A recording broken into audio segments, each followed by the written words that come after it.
The video begins with footage released by US Defense Secretary Pete Hegseth.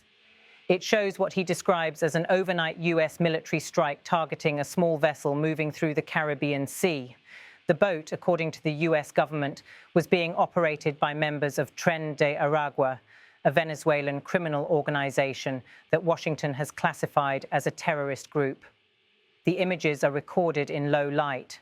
The vessel appears distant, framed against the dark surface of the sea. The visuals are grainy, typical of night vision or infrared targeting systems. No voices are audible. The scene, while silent, conveys a decisive moment, a small ship under surveillance in international waters. The US statement accompanying the footage claims that the boat was involved in narcotics trafficking along a route widely monitored by US intelligence services. The statement asserts that 6 men were aboard during the operation and that all 6 were killed in the strike. No US personnel, ships or aircraft were harmed. The strike, according to the Defense Department, was directed at the highest level of government. In the post shared online, the Defense Secretary states that the action was carried out under the direction of President Donald Trump. In the text published alongside the video, Pete Hegseth writes, "Overnight, at the direction of President Trump, the Department of War carried out a lethal kinetic strike on a vessel operated by Tren de Aragua, trafficking narcotics in the Caribbean Sea. The vessel was known by our intelligence to be involved in illicit narcotics smuggling, transiting along a known narco-trafficking route, and carrying narcotics. 6 male narco-terrorists were aboard the vessel during the strike, which was conducted in international waters, and was the first strike at night. All 6 terrorists were killed, and no US forces were harmed in this strike." He continues with an even more forceful message. "If you are a narco-terrorist smuggling drugs in our hemisphere, we will treat you like we treat Al-Qaeda. Day or night, we will map your networks, track your people, hunt you down, and kill you."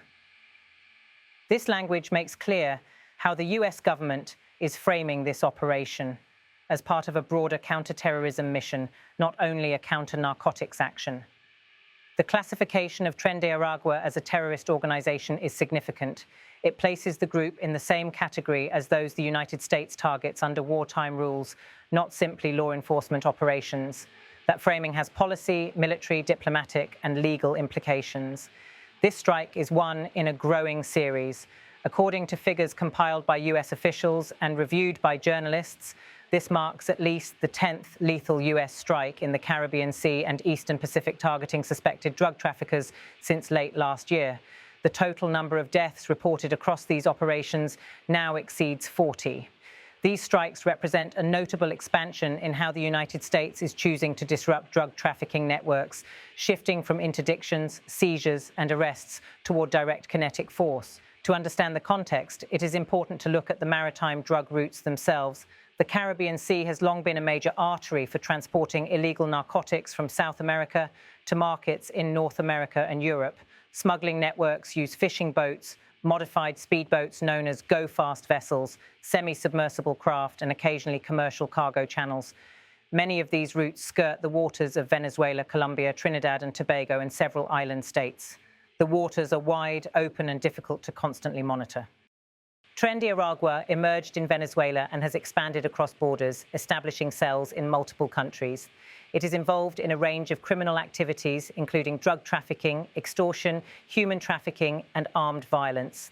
The US government argues that the group has evolved into a multinational criminal network with the organizational characteristics of an armed militant faction.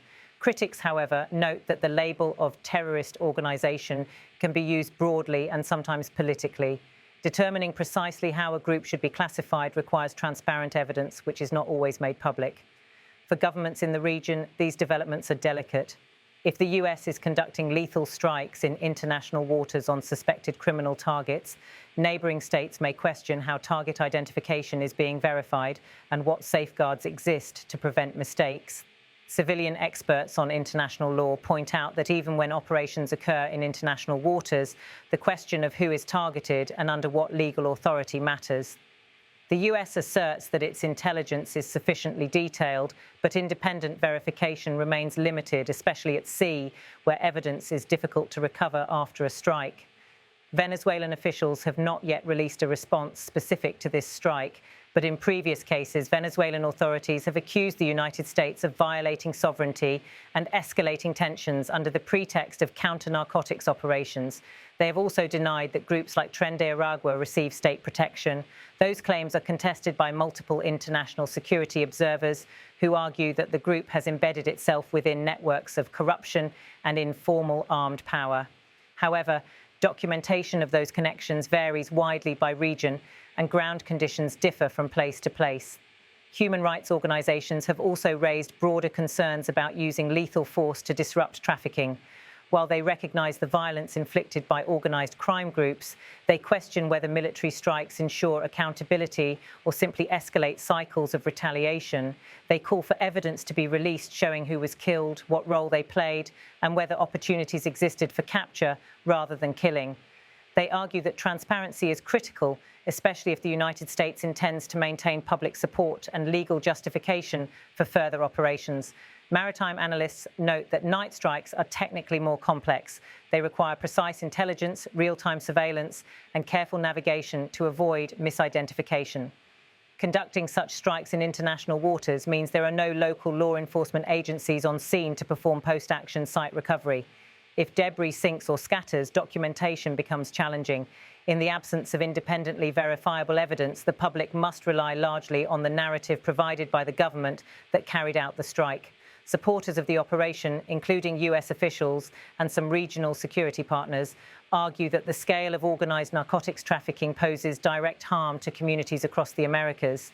They point to violence linked to the drug economy, corruption of public institutions, and the destabilizing effects on local governance. They contend that conventional law enforcement alone is insufficient to dismantle heavily armed and internationally networked criminal organizations. Opponents and skeptics caution that the use of military force may risk unintended consequences. If individuals killed are later found to be misidentified or not armed combatants, the consequences include diplomatic disputes, loss of credibility, and potential civilian casualties. They warn that establishing a precedent for attacking suspected traffickers at sea could be adopted or mirrored by other states with fewer safeguards. The broader question then is how states define security threats in regions where criminal and political violence overlap. When criminal groups operate across borders, control territory, and deploy organized armed force, the distinction between crime and insurgency becomes less clear. Governments, in turn, must decide whether to treat such groups primarily through policing or through military counterforce. The United States appears to be signaling that, at least in some cases, it is choosing the latter. The families of the 6 men killed in this latest strike have not yet been publicly identified. Their identities, nationalities, and affiliations remain limited to US statements providing the label of narco-terrorists. Without additional documentation, the specifics of the individuals' roles will be difficult to confirm. The loss of life in these operations has consequences not only for the strategic goals pursued, but also for the communities connected to those aboard. In many cases, families may only learn of deaths through indirect reports, creating further emotional and informational gaps. This incident occurs against a backdrop of ongoing regional tension over how to handle transnational crime. Some Caribbean and Latin American governments are strengthening cooperation with US military and law enforcement authorities. Others express concern that unilateral actions could undermine their sovereignty or create public backlash. Regional diplomacy on these matters is often fragile, shaped by political alignments, security priorities, and domestic public opinion. The US government describes this strike as a continuation of a mission to eliminate what it views as threats to the safety and stability of the hemisphere. The statement from the Defense Secretary makes the desired deterrent message clear. If a group or individual participates in narcotics trafficking networks that the US associates with violence and instability, they may be targeted with lethal force even in international waters and even at night. Whether this approach will reduce trafficking, deter criminal groups, provoke escalation, or trigger diplomatic consequences remains to be seen. The Caribbean maritime environment remains vast, the trafficking routes remain active, and the networks involved are resilient and adaptive. This strike is one moment in a broader and ongoing contest over control, law, territory, and the flows of resources that shape power in the region. The United States says 6 people were killed in this operation. The vessel was destroyed. No US forces were harmed. And the message from Washington is that the campaign will continue. Monitoring developments requires careful attention to statements from regional governments, investigative reporting from journalists in affected ports and coastal communities, an ongoing examination of how definitions of terrorism, crime and security evolve in practice across the hemisphere.